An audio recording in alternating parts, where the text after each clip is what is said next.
there's got to be something we didn't talk to you about that about this case that you just have to tell us. Oh, Okay, I'll sure. tell you what. Go ahead. Even though it was written up in the LA Times, I don't think most people read it. I thought this was the intriguing part of the case where Nairi goes to Iran to essentially escape extradition. Right. Maybe now with the rapprochement, with Obama and Iran, they could get him out. I don't know.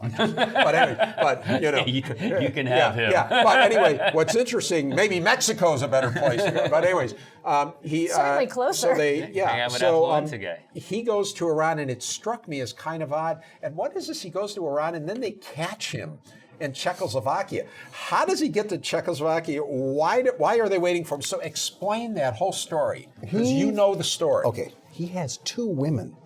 This man is not the embodiment of faithfulness. Do you understand? And he has 2 women. One is in Northern California. The other one is his wife. He gets money from the woman in Northern California, and she flies to Turkey to give him money. And of course, Turkey is an Islamic state that doesn't have any extradition agreement with the United States. That's fine. He gets back to Iran, runs out of money again. This time, an iPhone, a vacation, and money are promised to him. And what's the deal?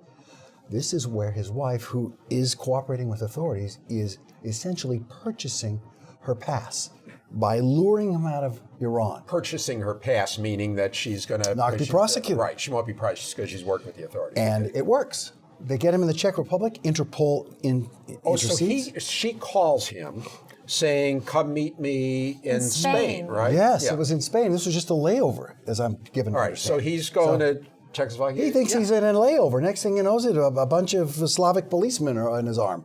And so one of his 2 women entrapped him. Finally, basically. a little payback. All right. So a little payback. Okay, and so that's how they got. So that's why she's wonderful. Here's the thing that's frustrating. So how can you be going after her? There's much to be discussed about that, but I will tell you this. Here's a guy who's supposed to be so clever, right? But you got to give him credit in terms of his dastardliness, because he goes through all of this to get extradited. After he fled on both cases, his vehicular homicide, he fled in that one too to another state. And he flees to Iran in this one. And now he breaks out of jail. Yeah. I still wonder, though, where did he think he was going to go? Well, because they didn't think they had 16 hours, so That's right. When you break out, I mean, it's kind of like you broke out, you're going to get caught eventually, Yes. right? I mean, Everyone I know said he's out of the country. That's what. Yeah, so I mean, borders what do you think? Did he thought. have some kind of end game here? It's a very good question. I have no way of knowing. I think I do believe, as I'm one of those people that, having seen the pictures on social media, having seen the pictures in the paper, I really believe he could sit down next to me at a bus and it just wouldn't be something that I would notice. I'd probably be reading my book or reading the paper, not paying attention. We don't really pay that much attention to what goes on around us. So sometimes maybe hiding in plain sight's the best thing that you can do. People go to Vegas, by the way. Did you know that? A lot of people who flee in my career, I've seen them go to Las Vegas because it's a wash of people every day, somebody new. So no one sticks around long enough. So you want to go to a place that has a lot of turnover. And easier to do that than try and flee the country. Well, if you're from Iran and you want to flee to Denmark, you're going to stick out. I thought Nairi had a chance in Mexico because he almost looks Latin. Maybe he doesn't speak Spanish. He should, instead of going to those ESL classes, he should have taken should have Spanish. taken Espanol. Spanish is a Good second point. language. I thought Not as bright then as people thought. Doesn't have language skills. That's a problem. I thought the Hannibal Lecter comparison that the one assistant prosecutor made was interesting. I mean, you might argue. I mean, I don't know if he's a gourmand like Hannibal Lecter, but I mean, that he eats people. But but I mean, that aside, I mean, it seemed to me to be a pretty good comparison. But the prosecutor Tony Rackauckas just freaked out over it. And now, was there a reason for them to freak out Came over off the as fact? callow, maybe? Is that must be what he felt?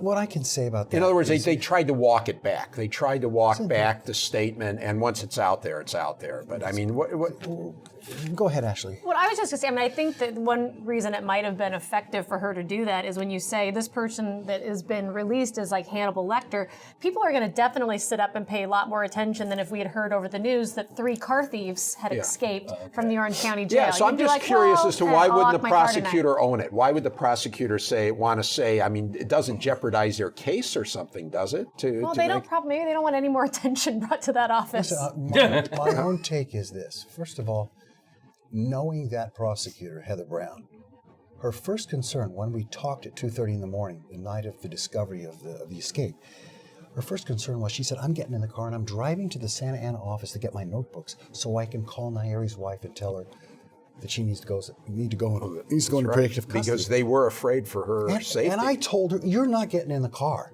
by yourself at 2:30 in the morning and driving to Santa Ana. That's how dedicated she is.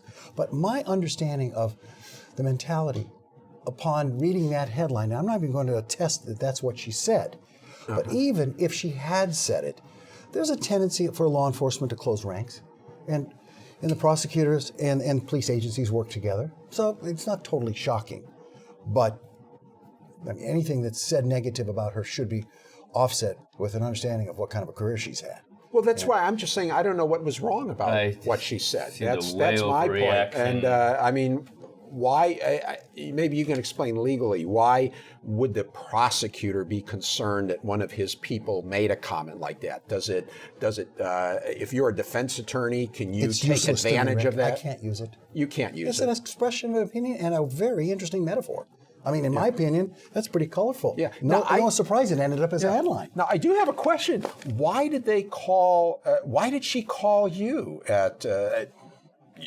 Among the first people she calls when this guy breaks out of jail is Robert Weinberg. Why did she call you? Well, she also called the lawyer for a couple hours later. She called a lawyer representing another defendant, and I think she called the third lawyer as well.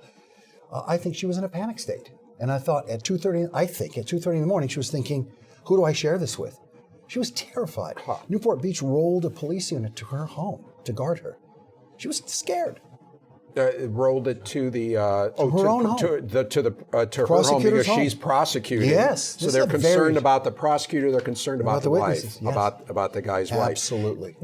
It wasn't like, hey, Robert, if you know anything, because if he's contacted your client, we got to know My that. client's in jail too, in a different facility. All right. And So it wasn't that like, hey, it was just get this. Or Hannibal Lecter professional got out. advocacy. Wow. What is professional? Wow. And she knows I care about the case, and she does too. That's all. Wow, very good. Excellent. Well, thanks, folks. This is good. We've got like a 10-minute post-show thing to put on, too. I didn't get to ask any Maybe of my 8 questions. minutes if they take my rant off. I had several questions. You did? Anyway. You're going to ask him? Inside OC is brought to you by 5 Point. 5 Point is an independent real estate development company with assets under management across California. 5 Point is a proud sponsor of public television and community programming.